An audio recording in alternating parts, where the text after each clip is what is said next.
بسم الله الرحمن الرحيم. الحمد لله والصلاة والسلام على سيدنا رسول الله وعلى آله وصحبه ومن والاه.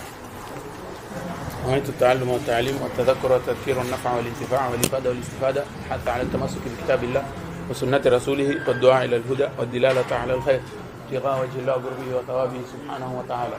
سبحانك لا علم لنا إلا ما علمتنا إنك أنت العليم الحكيم.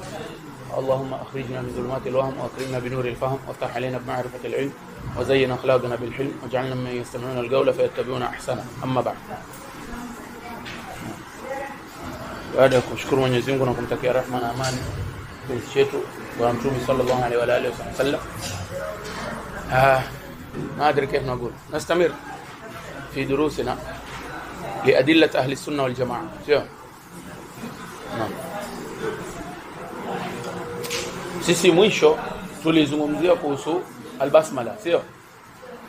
Sasa leo hizo dalili niliwapa dalili tu niko kuzigusia lakini leo nimeenda kutafuta kazi nukuu بالضبط. Sawa. Hiki kitabu inaitwaje? Ni Tuhfatul Muhtaj cha Ibn Hajar. Sawa. Asema Ibn Hajar, rakizu sawa. Kwanza mtajelea dalili ya kwanza ambayo niliwaambia kuwa maswahaba walifanya bidii wasiandike kitu isipokuwa Qur'ani, sio? Bal katika kitu zaidi ambacho Ibn Hajar ametaja ajibu, yani katika kitabu chake hiki Tuhfa asema bali maswahaba hata kuandika zile doti zile nukta na nini hawakuziandika. Kwa sababu gani? Sasa asili yake ilikuwa Waarabu waandiki vile. Sasa walikuwa wanaandika kitu ambacho ni Qur'ani tu. Mshaona? Na ile bismillah waliandika kwa ile shakli, ndio ambia waliandika kwa ile shakli ya nini? Ya aya nyingine. Mshaona? Ndio maulama wetu wa Shafi'ia wakahesabu kuwa ni nini? Ni aya. Kisha dalili nyingine nasema wasahha min turuqi. Na imesihi katika njia. Asema Ibn Hajar afwan wasahha min turuqi أنه صلى الله عليه وآله وسلم عدها آية منها وأنه قال إذا قرأتم الحمد فاقرأوا بسم الله الرحمن الرحيم إنها أم القرآن. ساو نعم Ibn Hajar sasa asema wasaha min turuq. Sasa ngoja hii wasaha min turuq mpaka tuwataje, yani ni itwaje, ni njia gani, sio? La ilaha illa Allah Muhammadur Rasulullah yaqulu Anas وقولوا أيضا صليت مع النبي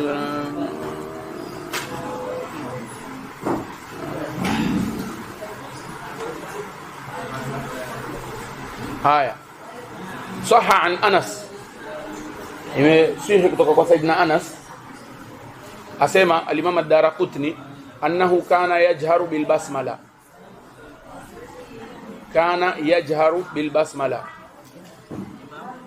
ها عفوا الدارقطني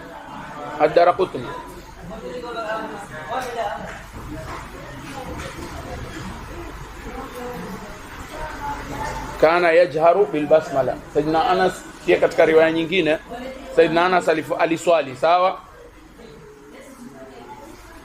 amepokea Imam al-Baihaqi asema mimi niliswali nyuma ya Abu Huraira.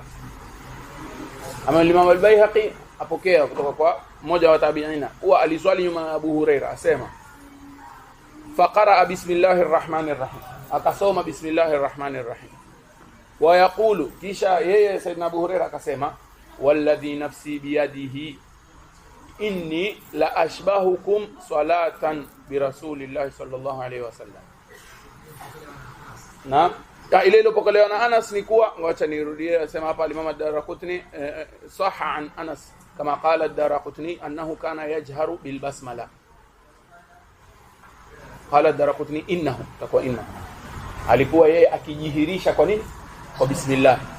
Kisha tena huku wengine hadithi nyingine asema humpokezi wa hadithi an Nuaim. Huyu Nuaim asema sallaitu waraa Abi Huraira, mimi niliswali nyuma nani? Ya Abu Huraira. faqara bismillahir rahmanir rahim, akasoma bismillahir rahmanir rahim alhadith paka mwisho hadith. Kisha sema wa yaqulu, na anasema huyo Abu Huraira hali ya kuwa anasema nini, walladhi nafsi biyadihi, inni, kwa hakika, yani naapa kwa yule ambaye nafsi yangu iko mikononi mwake, inni, hakika mimi, la ashbahukum salatan bi rasulillah, mimi ndo nimefanana zaidi upande wa swala kwa bwana mtumi sallallahu alaihi wa alihi wasallam, na alijihirisha kwa bismillah, Hii hadithi imesahihishwa na baadhi ya maulama, miongoni mwao ni Ibn Khuzaimah na Ibn Hibban na Al-Hakim. Wa yaqulu inni la ashbahukum salatan bi rasulillah. Kisha tena hadithi nyingine ya Ibn Abbas radiyallahu anhu, Ibn Abbas asema qala kana rasulullah, yani Ibn Abbas asema kana rasulullah sallallahu alayhi wa sallama yajharu bi bismillahir rahmanir rahim, alikuwa bwana mtumi sallallahu alayhi wa sallama akijihirisha kwa nini, kwa bismillahir rahmanir rahim. Rawahu al-Hakim, ameipokea Hakim. Wa qala isnaduhu sahih wa laysa lahu illa, na akasema kuwa isnadi yake ni sahihi. Nirudie tena, kana rasulullah sallallahu alayhi wasallam yajharu bil basmala. Angalia, si lazima wewe uandike hina si yote. Wewe sasa, yani mimi nitawaambia kitabu fulani ametaja, wewe baadaye inshallah ukirudi zako nyumbani utaweza kufanya bahthi. Umuman tu andika hadithi ya Abi Huraira kufanya kadha, andika itaje kwa mfano kitabu. Nitakwambia kwa mfano ile ya kwanza ya Anas ni katika yani Ibn Hajar katika Tuhfa, kisha hashia ya Sharwani ndio amenukuu hiyo hadithi. Ibn Hajar amesema wasahha min turuq, sio, na imesahih kwa njia nyingi, lakini hakutaja bidhabt hadithi gani, sio, lakini huko kwenye hashia Sharwani tutakuwa tutataja haya majina sana inshallah, Mungu tupawahi usiku. Hashia Sharwani huyu sasa ametaja bidhabt hadithi kwa, lakini hizi hadithi hizi ziko kwenye vitabu vya hadithi, utazipata hata usio na wasiwasi. Kisha ya pili ni hashia Tirmidhi ala manhaj al-qawim, al-manhaj al-qawim. Manhaj al-qawim ni sharh ya muqaddima al-Hadramiyya, sio? Al-muqaddima al-Hadramiyya hii kuna hashia yake, kuna sharhi yake iko, wapata wale faslu tali hizo mara nyingine wanachukua, inaitwa al-manhaj al-qawim. Naam, ya Nuaim bil mim. Hadithi hii sasa ndio hiyo. Sasa hii al-manhaj al-qawim hii ina sharhi yake, ina hashia yake. Hashia yani kama sharhi ya sharh, mtaelewa baadaye zaidi, lakini hashia sasa amekuja akafafanua zaidi nini al-manhaj al-qawim. Sasa katika kufafanua yeye sahib al-manhaj al-qawim bado ni Ibn Hajar al-Haytami, Ibn Hajar huwa faqih, bado ni Ibn Hajar. Maana yake asema hapa yeye Ibn Hajar mwenyewe akwambia lil ahadithi sahiha, azungumzia al-jahr bil basmala, lil ahadithi sahiha na nini. Sasa yeye ametaja hivyo, hakwambia hadithi yenyewe ni ipi. Wewe mwanafunzi nenda katafu, lakini anakuja mashallah mwenye hashia anakutajia ile hadithi, ndio sasa ametaja, akwambia amepokea Imam al-Baihaqi kutoka kwa huyu Nuaim, asema mimi nilikuwa na swali nyuma ya niliswali nyuma ya Abi Huraira, sallaitu wara Abi Huraira faqara bismillahir rahmanir rahim alhadith, paka mwisho wa hadithi akasoma bismillahir rahmanir rahim, na akasema, na akawa anasema ama hali ya kuwa anasema kwa hakika swala yangu, yani na hapa kwa hakika swala yangu imefanana zaidi na mtume, mimi nimefanana zaidi katika swala kwa bwana mtume sallallahu alaihi wa alihi wasallam. Na hadithi nyingi, hadithi hii tukasema imesahihishwa na Ibn Khuzaimah na Ibn Hibban na Hakim. Kisha Ibn Abbas pia asema tena katika hadithi nyingine aliyopokea Imam al-Hakim, asema kana sallallahu alaihi wa alihi wasallam yajharu bil basmala bi bismillahir rahmanir rahim, ilikuwa bwana mtume akijihirisha nini, bismillahir rahmanir rahim. Sawa. Hadithi nyingine ni ile Ummi Salama. Mimi nilikuwa ninawaambia ni mmoja wa wake zake mtume. Mimi nafikiri nilikosea nikamwambia ni nani, labda Maimuna, sio? Nilisema ni Maimuna. La, si Maimuna, ni Ummi Salama. Ni Ummi Salama. Wa minha hadithu Ummi Salama anna Rasulullah sallallahu alayhi wa sallam qaraa fi salati bismillahir rahmanir rahim fa'addaha aya. Hizi ni hadithi 3 au 4 tayari mwaziona. Sasa an Ummi Salama, wa aliulizwa kaifa kana yaqra Rasulullah sallallahu, kisha akasema kwa kusoma hivi, na akasoma bismillah kwa sauti. Sasa umuman maona hizi hadithi za tuunga moja kwa moja, sio kuwa kwanza bismillah ni aya na kuwa ni sunna ufanye ulete kwa sauti. Utaona bado kwenye vitabu vyetu kuna hadithi nyingine, utaona kwa mfano hapa kwenye Tirmidhi, unajua ukipanuka hivi vitabu kivifungua mpaka ndani, ukiingia ndani sana, utaona mashaallah kila unavosoma zaidi anakutajia mpaka dalili za wale wanaopinga, dalili za madhehebu mengine. Maana niliwaambia madhehebu mengine, kwa mfano madhehebu ya Imam Ahmad ni sunna kufanya nini? Madhehebu ya Imam Ahmad na Imam Abi Hanifa ni sunna ile bismillah uilete kwa siri, sio? Ametaja dalili zake hapa. Ukitaka labda nzino kwa haraka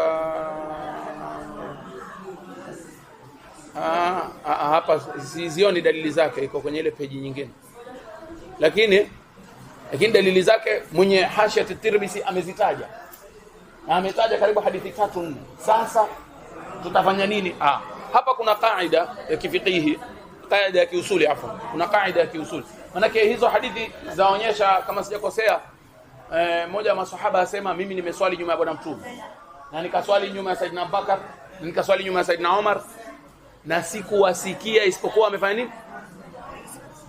Ile bismillah hawakujihirisha, wameleta bismillah kwa siri, ama hawakusoma bismillah, sikuwasikia wakisoma bismillah. Sasa haina lishkali, naam, afwan, kitabu kiko hapa. Sasa ishkali iko hapa, maana hizi ni hadithi mbili za gongana, sio? Hapa ndo mwambia kwenye usuli kule, idha ta'aradat al-adilla, dalili zikigongana, kaifa nurajih idha ta'aradat al-adilla, dalili zikigongana tuangalie ambao ni sahihi zaidi labda, ama tuangalie wajhul jam'i na nini. Sasa miongoni mwa wajhul jam'i hapa, miongoni mwa si wajhul jam'i, miongoni mwa wajhu tarjihi, katika namna ya kufanya tarjihi ya hizi dalili ni hivi. Wanatuambia wanazuoni, tuna kaida hii, الحافظ حجة من يحفظ حجة على من لم يحفظ. من يحفظ أو من حفظ حجة على من لم يحفظ. yule alohifadhi kitu, yani ama almuthbit muqaddamun ala an-nafi, unaweza kusema almuthbit muqaddamun ala an-nafi. Hiyo man yahfadh au man hafidha hujjatun ala man lam yahfadh, na pia hivyo almuthbit muqaddamun ala an-nafi. المثبت مقدم على النافي. ايش هذا الكلام؟ شعتم بعتم كعكافس. Mtu mwenye kuthibitisha anakadimishwa kwa yule ambaye hajafanya nini? Hajathibiti, kwa yule ambaye anakataza. Yani lau mtu atakuja aseme bwana fulani ameiba, aje mwingine aseme fulani hajaiba, yule anayesema fulani ameiba ndo anakadimishwa. Maana yake yule anayesema fulani ameiba, maana yake yule anayesema hajaiba, yani kwa hajaona, lakini yaweza kuwa ameiba, lakini huyu hajaona. Sijui kama tume basi ni hivyo kwenye kaida ya kiusuli, almuthbit muqaddamun ala an-nafi. Yule mwenye kuthibitisha kitu yeye hukadimishwa kuliko yule mwenye kukikataa ama kukikanusha. Na hapa tukiangalia hizi hadithi mbili, taban angalia madhehebu mengine wao wataleta istidlali kwa namna nyingine, wao wajhu dilala yao ni nyingine. Sasa sisi tueleza, maana niliwaambia uzuri wa ahlus sunna huwa wanataja dalili zetu na bado wanataja dalili zao wanaopinga, ili uone bwana, angalia kunao khilafu hapa, na khilafu inaingia akili. Sio tu wewe wataja zetu kisha wafanya kama ambaye wale wengine hawana dalili. Maana wale wengine wanakuambia kitabu na sunna kama ambaye sisi hatuangalii kitabu na sunna. La, sisi madhehebu yetu kitabu na sunna, na pia madhehebu mengine wale wanaosema ni israri pia ni kitabu na sunna. Lakini sasa sisi maulama wetu wamefanya tarjihi kwa namna hii, wakasema ukiangalia wale wanaosema bismillah ilikuwa ikijihirishwa na wale wanaokanusha, wale wanaosema kujihirisha ile ni nini?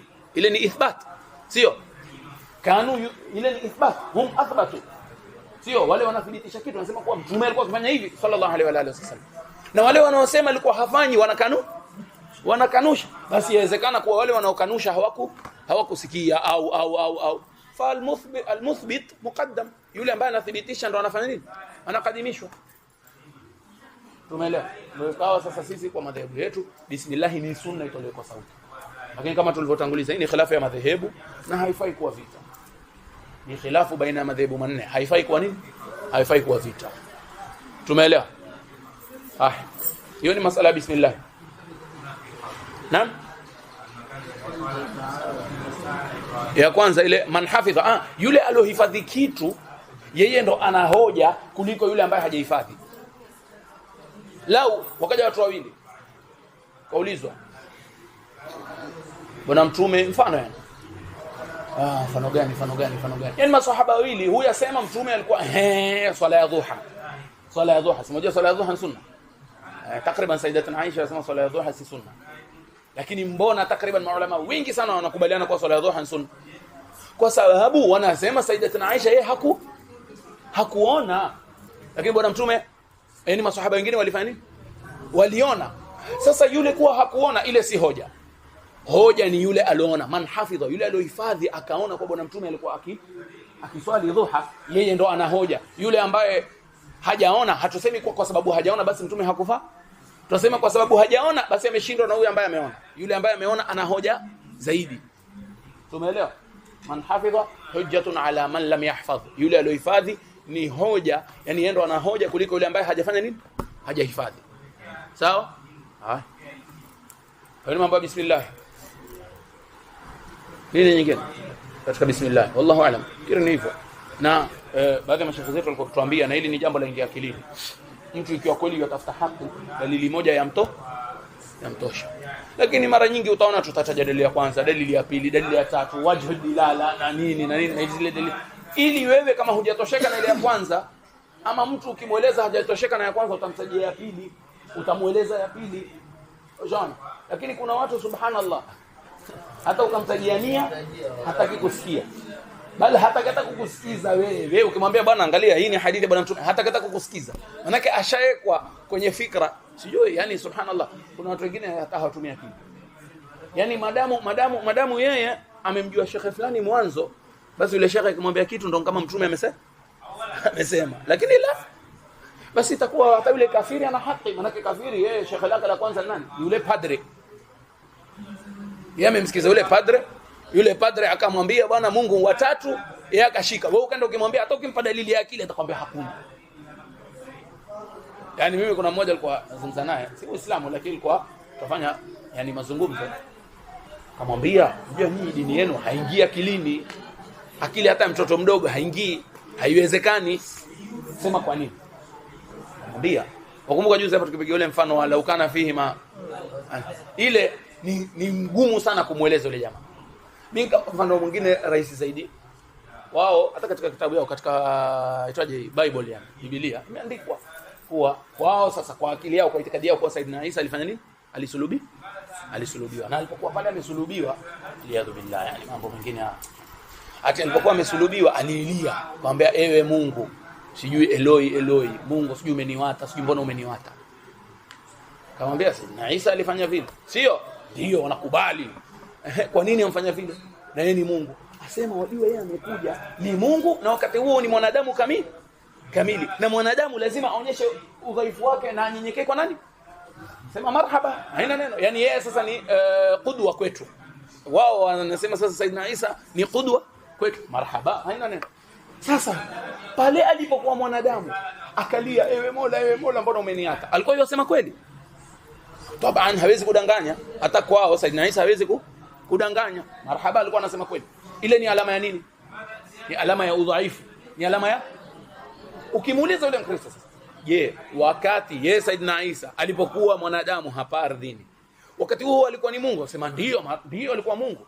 Sasa subhanallah, kuna wakati Mungu ni dhaifu? Atakwambia la, Mungu hawezi. Kwa nini dhaifu? Sasa huyu hapa Saidina Isa aonyesha udhaifu, wakati huo ni Mungu. Sasa ingia akilini kuwa mtu, angalia, jaribu fikirie, yaingia akilini kuwa mtu wakati huo ana nguvu na wakati huo ana udhaifu.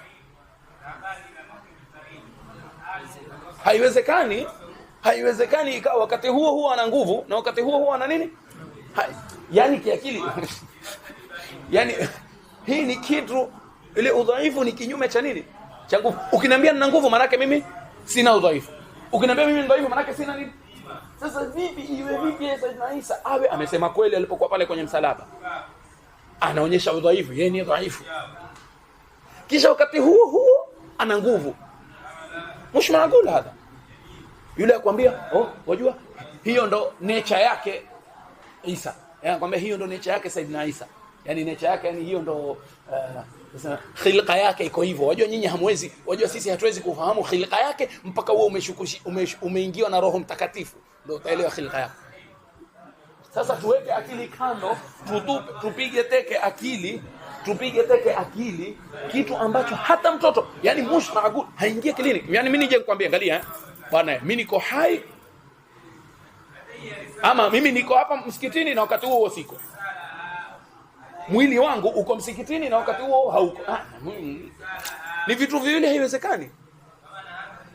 Hii ni mutanaqidhani, sio mutanaqidhani na yani vitu vile ambavyo ni mutanaqidhani haviwezi kukutana kiakili. Lakini sasa subhanallah, wale madamu wamezoea yule padre wao alivyowaambia, hawataki kupinga, basi tutasema pia wao wako sawa, maana yake shekhe lao amwambia hivyo. La, haki ni uketi usikize ule upande mwingine kama ni kweli. Ukiona ni urongo, ni falsafa, marhaba, sema kweli. Bwana, mimi shekhe langu ameniambia nyinyi watu hamutaki kitabu na sunna. Lakini sasa tumekupa mpaka hadithi. Bado wewe unkazana, nyinyi watu wa bid'a, nyinyi watu. Tumekupa mpaka kitabu na hadithi. Yani itwaje sunna. Wal muhim, hizo ndo dalili za upande wetu, na kama alivyowaambia pia wale wengine wana dalili. Na masala kama hayo usipende kuingia sana, usipende kushindana sana, maana yake kama alivyowaambia ni khilafu baina yetu na madhehebu mengine. Na maadamu ni baina ya madhehebu manne, basi marhaba. Sisi tuwaheshimu wale na tuwapenda na tuwajua ni maimamu zetu. Sisi nini nitofanya tu tufuata hii, maana yake ndio madhehebu yalo nini huku. Lakini leo ungezaliwa labda Pakistani, ungekuwa wafuata madhehebu ya Abi Hanifa na hakuna vita kabisa. Hivyo ndio inavyofaa kuwa. Tumeelewana? Tamam. Kisha sasa twende kwa masala ya kunuti. Kuna masala ya kunuti, sio? Masala ya kunuti limetoka kwenye kitabu cha Tirmidhi pia vile vile. Maana Ibn Hajar ametaja kwenye sharhi yake ya mukaddima. Anasema angalia tu hapo, si lazima tufungue hapo chini. Dalili, angalia. Ukitaka upana wa dalili kisha mwenyewe utaenda utasoma zaidi nini. Mimi sasa nasomea mfahamu kijuujuu. Sawa? La ilaha illa Allah Muhammadur Rasulullah. Hadithi imepokewa na Imam Ahmad na Abu Daud na Hakim na wengine wengi, kutokana na wengi wa maswahaba. Asema nao miongoni mwa maswahaba ni kama Ibn Abbas na Abu Huraira na Anas na Sayyidina Al-Hasan bin Ali radhiallahu anhu. Asema bwana Mtume sallallahu alaihi wa alihi wasallam hakuacha kufanya kunuti hata faraka dunia, mpaka alipofariki nini dunia. Sawa. Na Imam Al-Baihaqi akapokea kuwa makhalifa wanne pia walikuwa wakifanya kazi hivi, yani wakikunuti. Na ikapokewa pia kwa njia nyingi za sahihi kwa bwana Mtume alikuwa akikunut, akitia kunuti ya nazila. Unajua kunuti ya nazila, sio?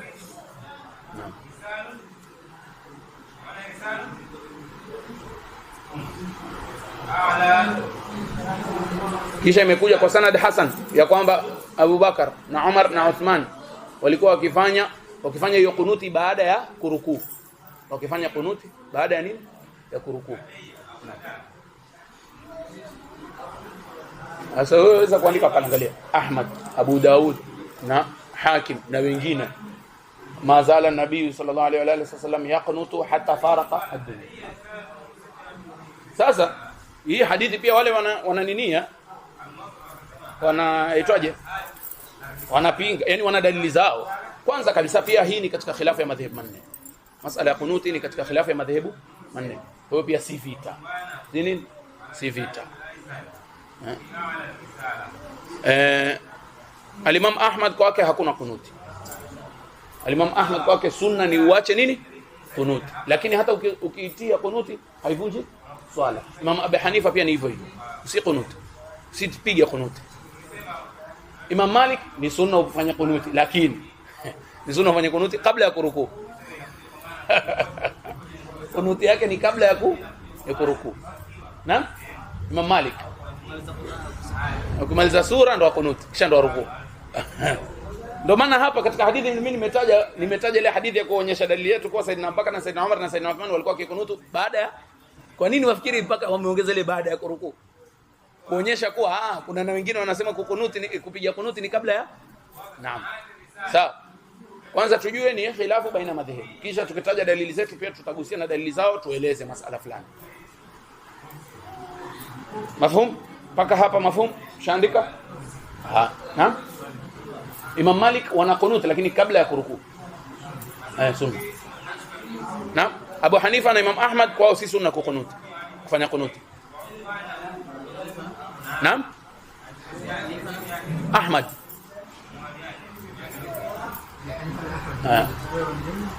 Wamfanana. Madhehebu tofauti lakini. Madhehebu ni nne.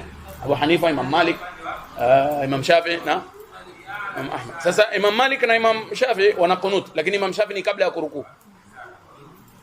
Imam Abu Hanifa madhehebu Imam Malik. Na Imam Abu Hanifa na Imam Ahmad hawa kunut kabisa. Sasa nafikiri nyinyi mwajua kisa mashuhuri kuwa kuna watu walikuja kwa Bwana Mtume wakamwambia Rasulullah, sisi tunataka watu waende wakatufundishe dini. Walikuja kwa jina kwa sura ya kuwa wamesilimu. Wakaondoka na wale watu basi wakawaua wale maswahaba wakauawa. Walifanya khiana wale, sio? Ili kisa mashuhuri hicho kwenye sira. Bwana Mtume akaanza kufanya nini? Kuwapigia dua kwenye swala akiwalaani kwa muda wa mwezi au miezi miwili katika baadhi ya riwaya. Sasa hadithi nyingine zimekuja kuwa kana yaqunutu thumma taraka. Alikuwa akikunuti, akipiga kunuti kisha akafanya nini? Akawacha. Kisha kuna na riwaya ambayo tumeitaja, mazala yaqunutu hatta faraka dunia. Hakuacha kukunuti, kupiga kunuti mpaka akafanya nini? Akawacha dunia. Yaani akafariki Bwana Mtume sallallahu alaihi wa alihi wasallam. Sasa hapa kuna mgongano. Mbona hawa maswahaba hawa wasema hivi na wale wasema hivi? Mbona madhehebu yetu mimi naambia raha ya usuli akhi, ni amtaki usuli mtajua yenyewe. Ni bora kufanya jamaa baina al-adilla. Sio bora wewe kusema kuwa ati hadithi moja ni mansukhi labda ama hii ni sahihi zaidi. Ni bora kama utaweza kufanyia kazi zile hadithi zote mbili. Madhehebu yetu ya Imam Shafi'i tukafanyaje? Tukaangalia uone ile riwaya inayosema kuwa Bwana Mtume alikuwa akikunuti kwa muda wa mwezi kisha akawacha. Waliangalia tukapata riwaya nyingine. Kuna riwaya nyingine zinazosema kuwa Bwana Mtume alikuwa akiwalaani wale watu kwa muda wa mwezi au miezi miwili kisha akawa. Hapa wakafahamu kuwa hawa wanaosema annahu kana yaqnutu thumma taraka walikuwa wakimaanisha, wakaifahamu kuwa madhbut, wakifahamu kuwa alikuwa akiwalaani kisha akawacha. Maana kuna hadithi nyingine ambayo inayoashiria kuwa Bwana Mtume alikuwa akikunuti ama akiwalaani kisha akawacha baada ya miezi miwili. Kisha kuna riwaya nyingine kwamba kana yaqnutu thumma taraka. Kisha kuna riwaya nyingine kwamba mazala yaqnutu hatta faraka dunia. Sasa ile ya pili ile, hii riwaya ya pili inasema kana yaqnutu thumma taraka, wakaifahamu kuwa kana yal'anu haula au kana yad'u alaihim. Alikuwa akiwaombea wale makabila mawili, akiwaombea dhidi yao yani kwa muda wa miezi miwili au mwezi kisha akafanya nini? Akawacha. Lakini kunuti maana kuna na hadithi nyingine ile ya pili kusema pia imepokewa kwa Saidina Bakar na Saidina Uthman na Saidina Umar na Saidina Uthman na Saidina Ali kuwa wote walikuwa wakifanya nini? Wakikunut. Baada ya rukuu ile riwaya niliopokelea niliowasomea hapa, baada ya rukuu ile ni amenukutu manini watatu: Saidina Bakar, Saidina Umar, Saidina Uthman. Hakumtaja Saidina Ali. Haimaanishi Saidina Ali kikhalifa, lakini ametaja tu hao watatu. Lakini Saidina ile ambayo yataja makhalifa nne imesema tu walikuwa kikunuti, wakifanya kunuti. Na pia inakuja ile kaida tuliyoitaja katika ile dalili ya Fatiha ya bismillah. Sisi tunasema nini? Kaida inasemaje? Al-muthbitu muqaddamun ala katika hawa wawili anayesema kwa Bwana Mtume alikunuti mpaka kufa, na yule anasema la, alikunuti mpaka wakati fulani akawacha. Nani ndo anathibitisha, nani ndo anakataa?